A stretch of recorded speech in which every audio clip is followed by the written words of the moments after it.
Welcome, friends, to this 3-day event in Brisbane. I am sorry in the beginning. I want to apologize for the delay in my coming here because of very heavy traffic on the road. My hosts tell me this is the first time they have seen this kind of traffic. And I was telling them there's always a first time for everything. In our life, things happen. And strange things happen sometimes. Unexpected things happen. Things happen against our will. We think we have free will, but when such things happen, we begin to doubt if we have real free will. It's a very old question. Do we have free will, or is everything predetermined? This question becomes very important for those who believe in God and believe that God is not only omnipresent, but He is also omniscient, that He knows everything.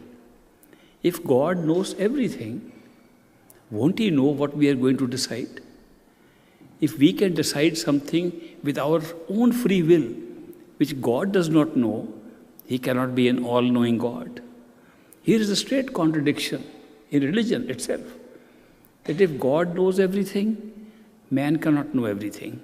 So what man thinks is free will is known to God already. If God knows already, then we think we have free will but don't really have any free will. Then why is it that we should have an experience of free will? Why should we be told, do meditation, do seeking, search for God, if it is already predetermined what is going to happen? Why should we put in any effort on the spiritual path if everything is already predetermined, known by God? And why should we be blamed for the bad things we do? If God knows them in advance, He must have had a hand in preparing all the script for us. If He has prepared the entire script of entire creation, including our good and bad things, how can we be responsible for our bad actions and be punished for it? How can we sustain a theory called the law of karma if somebody else outside of us knows what we are going to do and how we will be punished and rewarded? Where is our role in that? How can we be the sufferers of something planned by somebody else? This is a very big dilemma. In the history of religion, people have been trying to solve this dilemma. Do we have free will or not? And if not, why are we responsible for anything? If yes, God can't know what we are going to decide, there's no God. Let's all become atheists. It's a big dilemma going on forever. And yet, there is a way to solve this dilemma. There is a way to find out what the truth is. I sometimes feel to know the truth is even more important than to know God. Because if we don't know the truth, we don't even know anything about God. Whether God exists or not, whether He has any power or not, whether we have more power as human beings, we have no idea about these questions unless we can find the truth. And one good thing all religions tell us, all mystics tell us, all saints tell us is the truth lies within us, not outside. We can't go to outside buildings. We can't visit different places. We cannot do pilgrimages to find the truth. Truth, whoever has found the truth, has found from within himself or herself. Therefore, this is a good thing. It limits the area of our investigation of truth. It limits the area where we have to run to find the truth. In fact, we don't have to run. If the truth is inside us, we don't have to go anywhere except go inside our own selves. If that is so simple that we can go within ourselves and find the truth, why don't we? We try. Sometimes we try, we close our eyes and we say, let me find what the truth is. We see nothing but darkness. We close our eyes, we meditate, we think, and we think of everything in the world going on. No truth. no reality, no fresh knowledge. So what is it? There is something, a gap in our knowledge about going within and just closing our eyes. The gap is that we are used to looking with these physical eyes. We are constantly looking at this world with our physical eyes, whereas the truth cannot be found with these eyes at all. We are constantly listening with these ears and think the ears are responsible for listening. And yet we can never find the truth by listening with these ears. That's the gap in our knowledge. That we try to use that equipment provided to us to find the truth, which is not equipped to give us the truth. That is why you can listen to lectures, you can read books with your eyes forever and never find the truth. Because truth must be found within yourself. Something that lies within yourself to the extent that the eyes that can see should also be within. The ears that can listen should also be within. Now, is there something else in us that can see beyond these physical eyes? Or do we have to see everything with these physical eyes? But all of us know we dream at night and see things in a dream in which these eyes have no part at all. What eyes are looking at a dream? We see things in imagination, and we can imagine and actually see things. These eyes have no role in that. What eyes are we using to see things in imagination and to see things within ourselves? If those eyes can be actually used by us to look within, we can have some idea where the truth lies. The truth is that these eyes are blocking us from seeing with the inner eyes. These ears are blocking us from hearing from the inner sound, the inner ears that can listen. Why are they blocking? Because our attention, the only available part of consciousness that we can use by will, where we can say, I put attention on this or on that. We have no other way to put any other part of consciousness to our use except our attention. And our attention is continuously outside because of the eyes and the ears on the body. That is why we have continuously attached ourselves, looked for things outside with something on the body, nothing inside. How can we cross this barrier? We can cross the barrier by leaving this body aside. When we die, the body is gone, and if we are still there, if we survive physical death, we'll be able to see what happens. Some people say they have near-death experiences, and they can see things even when they are dead. I read a research paper yesterday. It came on internet. In the research paper, for the first time, doctors and scientists have been able to find that when a man is clinically dead, when the brain stops functioning, when the heart stops functioning, he somehow is still seeing things. And how they found out? They tested about 1,000 cases of clinical death where they could resuscitate a person. In that resuscitation process, after they were resuscitated, they were able to explain what they saw, what was happening in the resuscitation process after they were clinically dead. This is a new research, just a scientific research confirming that there is something else still existing in us even after clinical death of this body. There are more stories telling us that people died and they came back, and then they told stories where they went and they saw light and they saw other things, which means there is something else in us.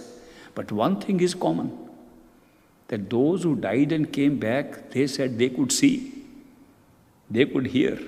They told us in their stories what they saw, what they heard. They heard the doctors talk and repeated it. They heard with their own ears, not these ears, they were dead, but they still heard, which appears to mean that there is something else in us, which when we die, does not die, but still survives. Some religious people say it's the soul. It's a soul that never dies, it's immortal, and therefore the soul comes and goes out of the body, and therefore the soul has the power to see these things. Have you ever seen a soul? I don't think anybody sitting here has seen a soul, nor have I. We haven't seen a soul. Soul is a power that makes us alive. Soul is a power that makes us conscious, alive, and able to experience things. It's just a power. You can't see it. A body you can see. Now, supposing we don't want to die and have near-death experience and then tell, is there any other reasonably easier way to experience what these people say we died and saw? The answer is yes. We can artificially simulate death. We can pretend to die. We can create the conditions for dying. There was a Maharishi in India named Raman Maharishi. His whole knowledge of the higher beings that exist in us came from the fact he was dying and his assistant who used to help him was away. And he said, nobody is here to help me. But then he said, why am I afraid of death? What will happen? My body will become stiff. He made it stiff. I won't be able to move my arms. He kept his arms and he pretended to be dead. He said, I seem to be alive and thinking better now than I was doing when I was alive. So there is something else that is going on here, and that's led to his search for what is inside us. But there's an easier way to die while living. If we can die while living, we can share information with the people also. And the process of dying while living is, if you have seen people dying in hospitals, terminally death people who die slowly and you can watch them die, you will notice death does not come all at once. People die gradually. First their hands and feet die. They don't know where their hands and feet have gone. These patients tell us that move my hand there, and the hand is already there. Please turn my leg here, I'm tired, and the leg is already where they want it to be. So they lose the consciousness, the sensation of their hands and feet. Gradually, they lose the sensation of their legs and arms. They are still talking to us. They gradually lose their sense of their torus. And then, when they are over here, they are still speaking. After that, they can't speak. And the life goes into the head and they are dead. It's a process. Dying is a process.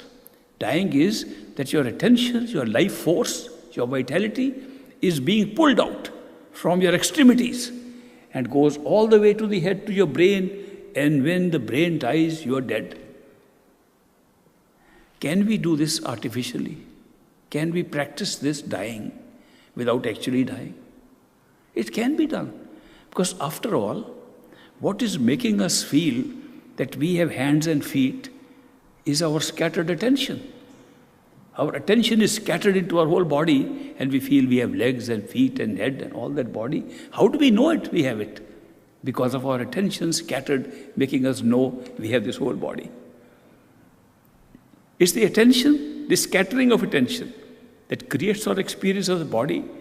Once we have the experience of the body, we have experience of all that is around the body through these sense perceptions. Through the eyes, through the ears, the whole world comes into being. If we did not have our attention in the eyes, in the ears, in the body, we would not see any world around us. So the sense perceptions give us a perception there's a world around us, and we start getting attached to those things. Now imagine we do a little practice. The practice is use our attention to concentrate itself upon our own self, from where it originates. Now, since we know that death takes place by withdrawing of attention from the rest of the world, rest of the body, onto the head, how would it be if we practice the concentration of our attention behind the eyes, in the center of the head, where it says that the consciousness begins? Now, we don't know the nature of consciousness. I remember I was working for the government and a VIP guest from another state came and he had a car accident and he went into a coma. He was in coma for more than 2 months. We were very concerned. I was working with the chief minister of the state And we were very concerned if a foreign dignitary like that dies in our state, what will be our reputation? We tried to get the best doctors from around the world. We got brain scientists and brain surgeons from around the world, and one brain surgeon who had opened 1,000 heads to see the brain and do surgery, he came and examined that patient. So while he was examining the patient, my boss, who was the chief minister of the state, he asked him, "Doctor, tell me what makes a man conscious?" And he said, "Sir, this question is being asked for thousands of years. We don't have an answer. All we know is that when we apply laser beam, which is a very thin pointed ray, which can pinpoint to any place we like in the body, when we place that laser beam in the center of the head where the pineal gland and the pituitary body are hanging along with the medulla oblongata, right in the center, behind the eyes, between the ears, when we put our laser there, a man becomes unconscious. So we do know that there is a seat in this body where consciousness starts. What it is, we don't know. Because when a man dies, the pituitary body is there, pineal gland is there, everything is there. The whole body is still the same, but he's unconscious, he's gone. And the body begins to decompose. So therefore, we do know that the seat of consciousness is behind the eyes, between the ears, in the center of the head. But we don't know what it is that is lying there. Now, the mystics and saints have said, if we know that much, that consciousness or life is sitting in the middle of our head, can we not concentrate our attention at that point? Supposing we were to just think of nothing else but that point, imaginary point. Close eyes and say, I am there. I am just sitting there. Think of nothing else but sit there. What will happen? We'll forget what is outside. We'll eventually forget where our body is. We'll open up something. Then what do we see? Now, this is something to practice and see. People have done this. Thousands of people have done this. To practice a meditation of withdrawal of attention to the center behind the eyes, which because it lies between the two eyes and behind, some have called it the third eye. The third eye, the point of consciousness, the center of consciousness.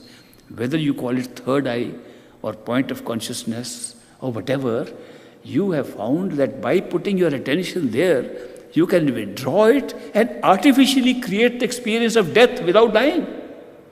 Because you are only using your imagination and attention to be focused there, and you become unaware of the body. When you become unaware of the body, you suddenly discover you are still there. You are not only there, you can see better. You have greater clarity in your thinking, that you are able to do things better. You can fly. There is no gravity on the self of yours. Yet, it looks like the same body as this.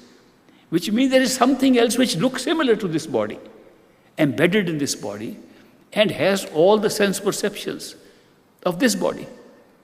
And yet, we are only using this body which covers that inner body, and therefore we don't know about it.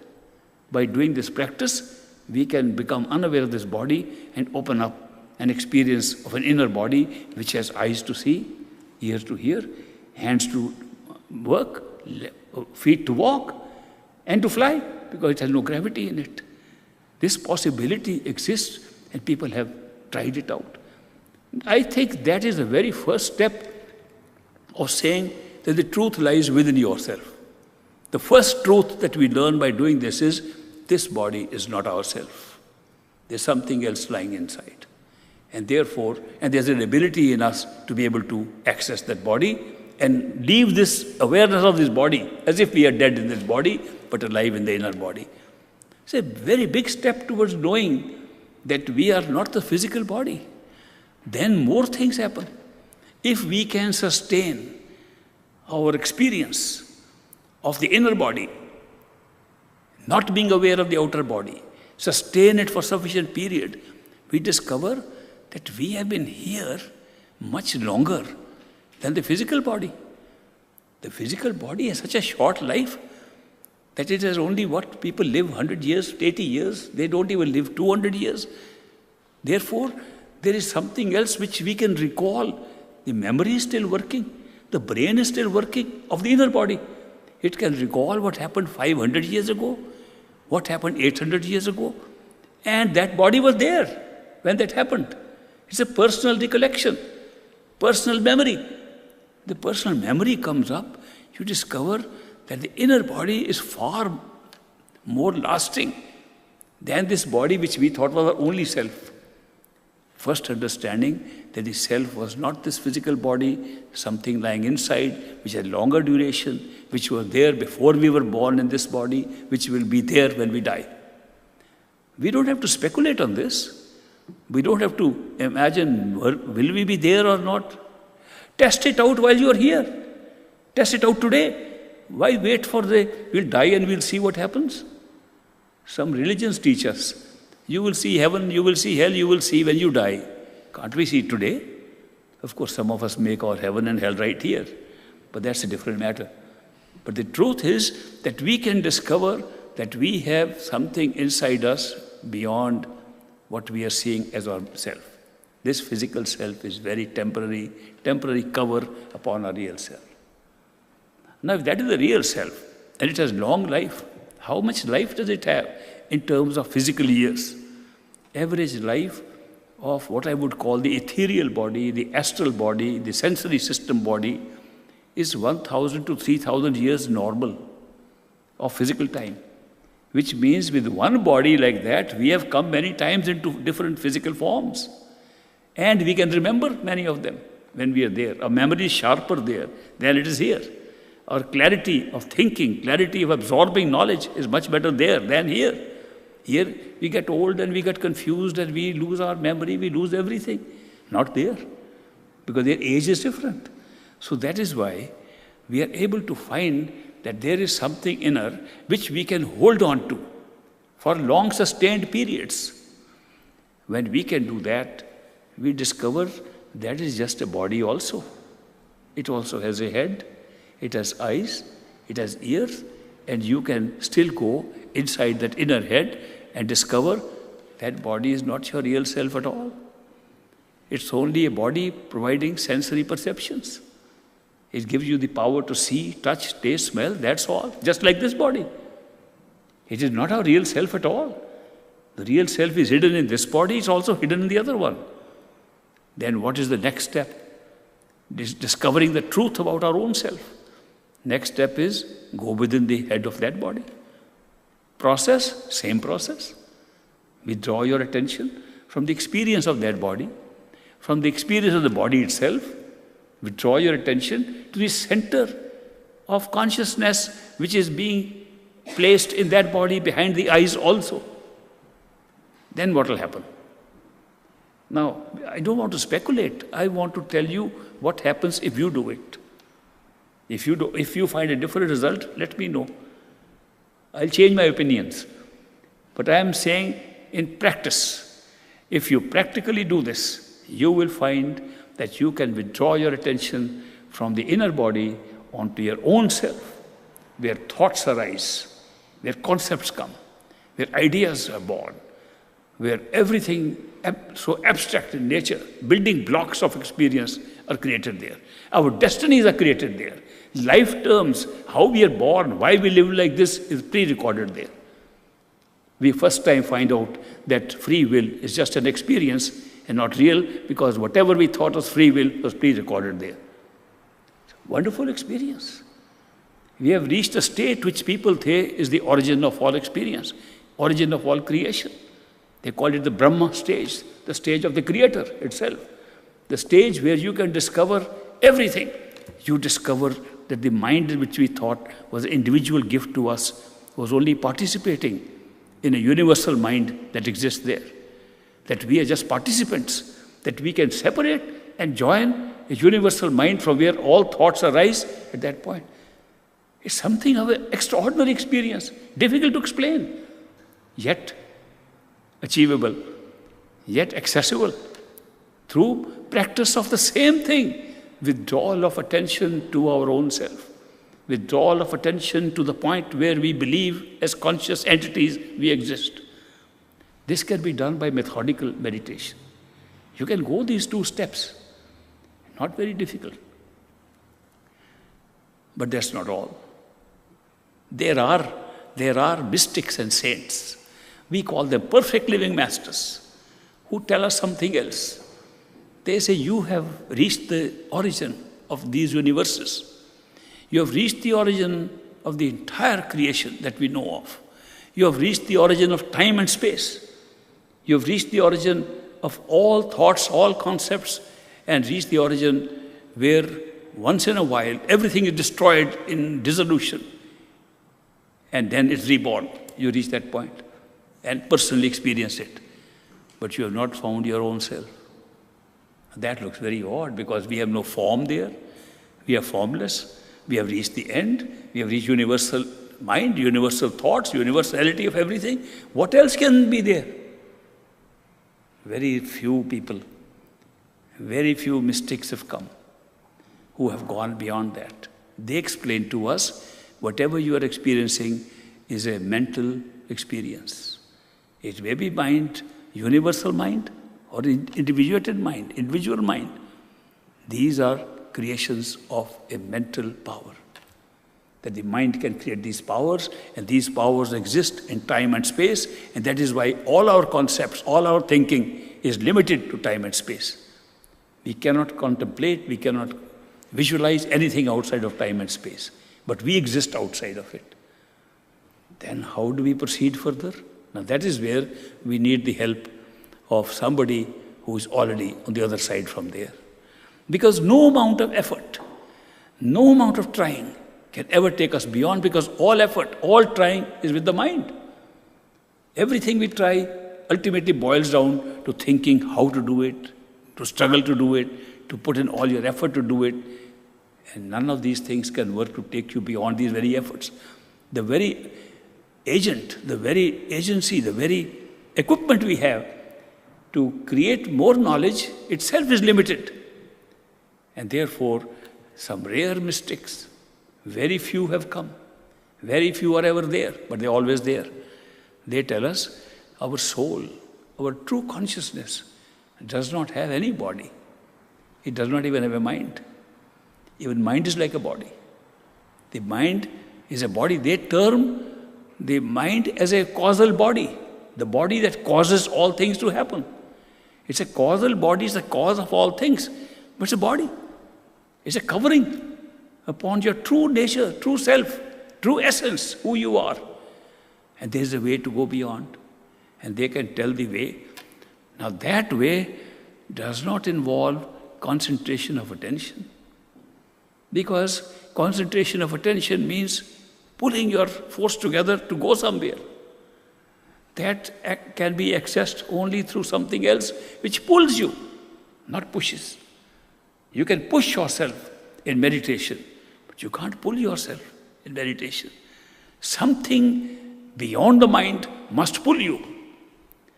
Is there something existing in our life, in our consciousness, that can pull us instead of our pushing? These mystics explain to us there is something like that.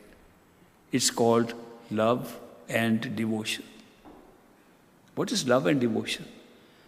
Where does love come in here? Love comes in because all effort we make is with our mind and the front face of the mind called ego. I am doing it. I am meditating. I want to go there. I. That's all ego of the mind. All effort is made by the ego, and ego takes you only up to that point. Love does not depend on ego. When you are pulled by love, even in this world, when something pulls you, it's not your ego. In fact, my observation of my entire life shows if there is anything, any experience in this world where the ego is put in the back bencher, is love. Well, love is not effort. Love is not you put an effort to do something. It pulls you. It pulls you. There's a Persian mystic. He said a beautiful thing in Farsi. He says, Ishq awwal dar dile mashuk paida mishwar. Love is first born in the heart of the beloved. If there's no pull from the beloved, you will never have love. If there's no sign from the beloved, you never have love. There is something pulling you. And that pull can only come by love and devotion, and that is not part of effort and trying things.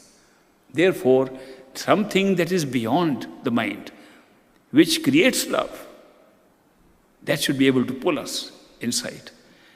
So all other types of meditation fail there. The only meditation that succeeds is if somebody, one of our friends here, whom we can know, whom we can talk to, has already reached that state. If he's already reached that state, and his love is pulling us from there, he can let us cross it. Hence this case is made out for the need of a perfect living master, a guru, somebody who is already there and pulls us with his love. Otherwise, for these little experiences, people have tried and they've gone and experimented with a lot of inner experiences. But now we are talking of going beyond the mind to our own true self. When we are pulled by love and devotion, why am I using both words, love and devotion? Because love can only come from one who has experienced that love, and we can be responding to it. We call it devotion. Devotion is a response to love. Somebody loves us, we get devoted, and that's a devotion, a response to love. Now we find that if somebody is pulling us from there, he can pull us through with his love, and our devotion grows. And we don't know what is happening because the mind cannot understand it. The mind tries to say, what is happening to me? Why am I feeling like this? But the mind cannot understand it. But the experience is true. It can happen. So when we find a person like ourselves, not somebody who is so different from us that we can't even communicate with him. He should be somebody we can be friends with, somebody whose hand we can hold, somebody with whom we can share everything, somebody with whom we share our spiritual journey. When such a friend comes and he has achieved this, nothing should be different in him except he has achieved in his consciousness the ability to be beyond the mind in that stage where love pulls us, and he gives his unconditional love, we are pulled by that. Why do I say unconditional love? Because beyond the mind there is no judgment. There is no good and bad. Everybody is trapped here in good and bad and in judgment. There is no judgment there. So you will notice that a person who has had that kind of experience, first thing you will notice, his love is totally unconditional, non-judgmental. He will not say, are you good and I'll give you something? And if you're bad, I won't give. He won't say. He'll say, are you ready to come with me? I'll take you. Because when you go beyond the mind and reach that state, you discover that all these were bodies, these covers upon you to generate different kinds of experiences. Even the mind was a body. The mind that is thinking, with which we have identified ourselves. We think we are the mind. When we say, I think, we begin to believe that's me thinking, the real me. Real me is not thinking. Real me is using the mind to think. And when do you discover that? When you cross the mind and find you still are the real power that made everything alive. You are the life force, the vital force, the soul. And that soul can be discovered by the pull of a perfect living master, perfect guru, perfect some enlightened person, enlightened beyond the mind. When such a person comes into our life, his unconditional love, without judgment, pulls us. His only way of judging is, are you ready to go back to your true self? If you're ready, he'll take you. Period. There's nothing else to consider. All the rest of the things are mental judgments. They're all mental values created here. The spirit, the soul, our own true self has no values like these. Its only value is love. Only function is love, intuitive knowledge without space and time, and a feeling of bliss and joy more than any happiness of this world. That is the true nature of our own self. And we can find it out by the very process of finding somebody who has this kind of ability, this kind of experience of a higher consciousness that lies beyond the mind. Now the question, bigger question is, how do we find such a person? Answer may disappoint some of you that we cannot find such a person. Period. If we could find and recognize a person has reached that level, we would ourselves be at that level. We are sitting somewhere, we can't even know the working of the mind of our neighbor. We can't even know the working of the mind of our beloveds, our relatives. We don't know anybody's mind. How can we know something beyond the mind? So therefore, we are in no position to judge who is that kind of a person and who is not. On the other hand, there can be a lot of people claiming to be that. When they claim like that, that's again an ego game, a mind game, and you can write them off to straight away. Anybody who claims, I am that, reject him. But if somebody is able to pull you with his love, that comes from there, non-judgmental, you get into that love and devotion, it's worth working on. Not believing blindly, just working on. Okay, I'm watching what's going on with me. Let me see what happens next. What is the criteria which that person can pick up to pick us up? We are fed up of the experiences of the mind, of the senses, and this body. If we are not, they'll give you time. Go ahead. Enjoy more of it. Suffer more of it. This is a world of enjoyment and suffering. It's a world of ups and downs. You are not tired of it. Go ahead. When your time will come, let us know. When a person feels, I am done. This was enough. I don't know what the purpose of life was. I don't know why I'm here. I don't know all this. But I am done. I want to go back to my true source, my true home. I want to go to Sachkhand, my real home, my true home. Somebody has seeking like that. Then a person who has that knowledge of that higher awareness, will he not be able to identify that seeker?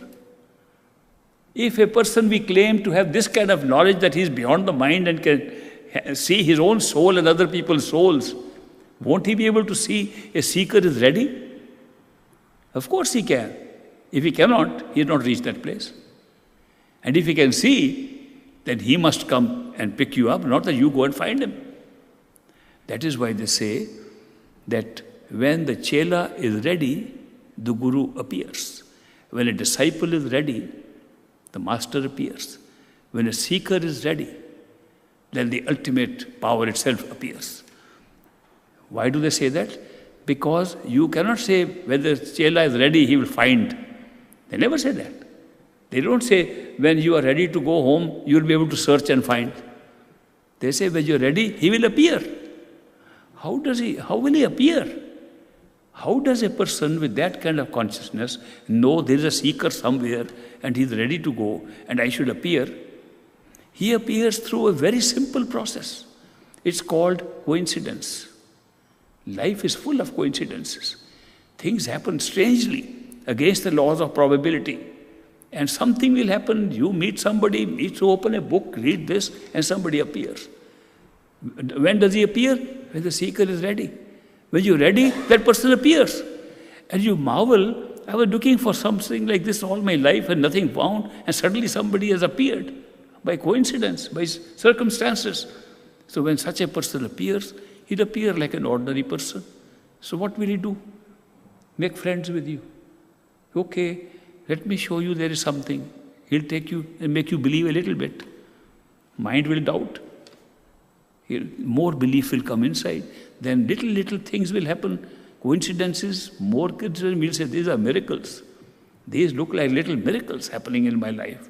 Something is going on. We don't associate that person with it because we think some God, something, some power is doing it.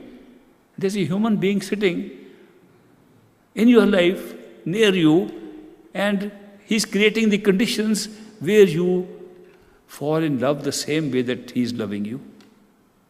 And you become so devoted and you don't know what has happened. Where did it all come from? So this whole method of a seeker being ready and an enlightened master above the mind coming and finding the seeker is a natural process. We can do nothing about it. We cannot find, he has to find us. then what can we do? What is a seeker's role in order to have these experiences I am talking about? The seeker's role is to seek. Seek more. Seek more earnestly. Seek from the heart. Seek without shouting with the mouth. Just seek inside. Don't tell anyone, I am seeking. Master will appear. I spent my whole life watching this happen. I have seen how people are found like this by the Master, not that they found anybody. So that is why all we can do to have the experiences I talk about is be ready for it and seek. Seek inside. I am ready to be found. And you will be found. It's that simple. When you are found, it will take you time because you have lived a life where the world outside was the only reality. You have never seen anything inside. So he pull you stage by stage, little experiences. Then you say, no, there is something more. And gradually open up the doors, inner doors, so that you can step in and see all the things that I'm just talking about. So it can be a personal experience. And such a person will not say, believe me. He'll say, believe your experience. Believe only what you experience. It does not mean disbelieve everything else. Keep it on hold. This much I have experienced, I believe in that. More, I will believe when I come to it, when I see it. These perfect living masters have never introduced blind faith in their teachings. They've never said, come on, believe it and after your death we'll take you to heaven.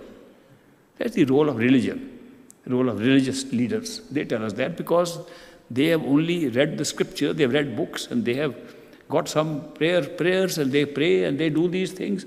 But nobody has realized their own self. When they realize their self, they become quiet. It's very difficult for them to see that we can be confined to a religion. Because when you discover yourself inside, is that a religion? Of course not. Does it apply to any religion? All religions. They all say the same thing. The truth is within you. Find it. Okay, when we find it, are we then confined to that religion? Of course not. Spirituality is not religion. Spirituality is a personal knowledge of your own self. You can be in any religion, any nationality, any color of the skin, any person, any kind of person, anywhere, good, bad. You have the same opportunity inside you. This is not something to create a group. That group is enlightened, this is not enlightened. We have all equal potential for enlightenment. These perfect living masters do not come to create religion. They do not come to create a group. They come with a message for the whole humanity that there is a possibility. You are all equipped to find out what is inside you. This human body you have, it has a very big gift for you. A gift that you can misuse and a gift that you can use. The gift is experience of free will. You feel you have free will. The same feeling of free will makes you do good things and bad things and keeps you here. The same free will makes you a seeker and seeks you out of the system itself. That's the greatest gift, to be able to seek. And therefore, they come and make us seek. And when we seek, they find us and take us there. When we go above the mind, it's a most fascinating experience to discover who you are. There you know you are a soul. The mind was not the soul. Thinking machine was not you. Your knowledge was intuitive, instantaneous of everything. You still have it. When the soul is inside the mind and the body, obviously you still have it. We still have these functions. We can still love. We can still have intuitive knowledge. We can still get periods of bliss and be very high. We can get all those experiences while we are sitting here. But there you find where they originate from. They are coming from the soul, not from the mind. Mind is a thinking machine. Soul does not think. Mind speaks, soul listens. Soul doesn't speak. If the soul has to speak, it will use the mind. It's got a good machine to speak, to think, to speak, to take language, to put it all out here. Use the mind. When you discover the soul, then you have enlightened. You have got what is called self-realization for the first time. That is true self-realization, to discover what power is making the mind, the sensory systems, and the body alive. You discovered that for yourself. It's not somebody else's testimony that you're relying on. It's not books that are telling you that. Of course, after that experience, you read books, they all will make sense. Without that experience, you read books, they're full of contradictions. I can mention many contradictions to you that we find in books because they are meaning different things at different levels of consciousness. There's no real contradiction. They all are talking of different things at different levels. Here we don't know any other level except the physical level. That's why we see contradictions. So therefore, when we go and discover ourselves, it's a very big step. And people say you have reached the Sad Guru, the highest enlightened state, above the enlightenment of an astral stage, above the heavens, above the universal mind. You discovered who you were above all these. But that's not the end of the story. That's amazing. That's not the end of the story. That there are perfect living masters who have gone even beyond that. What they find is that what we think is an individuated soul is not really individuated at all. It's participating in one total soul. And that's the next step. From the individuated self, a soul finding its power, to finding that the soul never separated from the totality of consciousness, which is only one, undivided, never broke up. We never left our true home, we never left our souls. The whole drama, the whole show of creation took place within that consciousness. That's the greatest discovery anybody can make. That your true self is the ultimate creative self, the ultimate creative power. You were participating in that all the time. That you created all these experiences of different levels of experience, levels of consciousness, levels of having different bodies and coverings upon yourself, just to create more experience, to create great experience, to create experience of duality, to create experience of pain and suffering, to create experience of opposites, so that you could reach back and find how much peace, how much bliss there is in your own original state. Because consciousness loves to experience things by its opposite. If somebody has never seen unhappiness, they don't even know what happiness is. If we did not have any darkness in this world, we would never see what light is. Imagine if it was lit up like this all the time. Whether we close our eyes, open our eyes, none of us would have seen this light. We see everything, experience everything in opposites. Here our truth, our ultimate truth of our being, totality of consciousness, has no opposite. Then how do we experience that? Experience in greater depth by creating an artificial opposite, by creating a world of duality, creating a world of pain and suffering, creating a world of ups and downs, creating a world of karma. We create all these things so we can better appreciate our own state. A very good reason for doing it. People say, what is the reason for creating all this? To better enhance our own experience of a true self. Then you will understand the whole process, and the imperfections that you see today will become perfect imperfections, that they are placed at the right place, that they are all got a purpose in life. You get answers to all your questions you can ever ask. You get your answer to your seeking. You get everything, period. Can you imagine what I'm sharing with you is possible in a human body for everybody? It's not anybody's monopoly. Not that some enlightened people and only they can get it. This equipment to be able to withdraw attention and go inside is a gift given to all of us, without exception. I would like to share this information even more with you. I want you to meditate with me, so we can try and do this thing personally. Not that we only talk the talk, we should walk the walk. How many of you will be ready to participate in actual meditation for this purpose? Oh, I'm very happy to see so many hands up. Well, we are here for the next 2 days. This program goes on. Those of you who are going to attend, we'll do something practical. I have introduced this in my talks, that we must meditate and do practice of what we're talking about. Otherwise, it remains a lecture we hear for 1 year, and when we go out, it goes out from the other.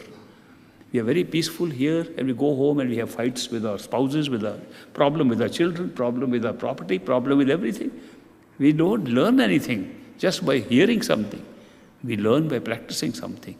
So therefore, whatever we hear, we are supposed to practice it. And practice begins from here. People say, you should do things now and here. My question is, are we anytime, anywhere else but now and here? We are always in the now and always here. Therefore, the time to start is right now. So we should start as early as possible and examine what is the purpose of human life. What is different from any other life? We could be a living tree, an insect, we could be an animal, we could be a bird, we could be a reptile. All these are life forms. They are all living. If they're living, there's a soul in them, a soul like ours. Otherwise, they won't be living. Life force is coming from the soul, so all living forms have souls. Do they have any chance to seek? None of them. What about angels? What about the all-knowing beings that are living somewhere else? They know everything. They cannot seek. If you knew what is going to happen tomorrow, day after fully, that your free will is only an expression of experience and is not real, you will never be able to seek. The only way to seek is to be ignorant human beings, ignorant of the future, ignorant what will happen tomorrow, predicting, but ignorant. You imagine that if knowledge of even 10 minutes came up to us, what's going to happen? Our whole idea of free will disappear. Because we think nothing is existing in the future except what we are making now. It's that feeling that's giving us the power to seek. So therefore, ignorance is truly bliss for us, that we do not know. All other forms are either working on their instincts or they're working on knowledge. We are the chosen ones, ignorant, but power of seeking. It's a human life, is the only life that can have that experience. In the Indian scriptures, they have recorded that there are 8.4 million, 84 lakhs of species in which life can be manifest. More than half of them, 5.4 million, are in the plant kingdom alone. Then the species go on to others. The last section of 400,000 species includes one, which is a human being. And it says the only one out of 8.4 million that has this kind of ignorance that you feel your free will is a human being. And yet that is the greatest gift to us, that we are able to seek and get all that we're talking about. So I am very happy that you came. I'm again apologizing for a delay because of traffic in coming to you. But my friend Mark says he kept you entertained with some video showings of the old talks I gave somewhere. Many of you have seen my talks. How many of you have seen me on a video tube, on YouTube? Almost all of you. Then I need not have spoken anything. You've all heard all that I'm saying. I say the same thing over and over again. Mark has a hard time finding titles for my talks because every time is the same thing. He has to pick up some words from here and there.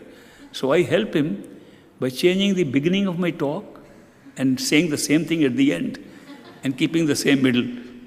Because truth you cannot keep on changing. Truth is the same. Truth is the same. We can all go within and find the truth. It lies inside. The method is available to us. And fortunately, if we seek, a master is also available to us. Thank you very much for your patient listening.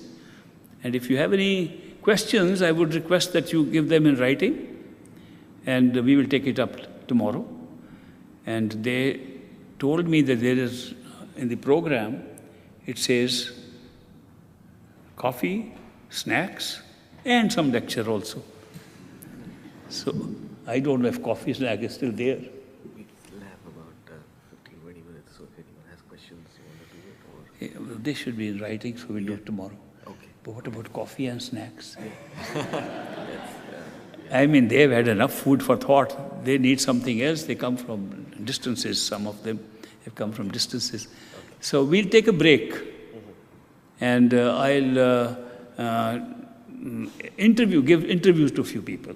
Because I find many people have asked for one-on-one interview. How many of you want a one-on-one interview with me, private interview?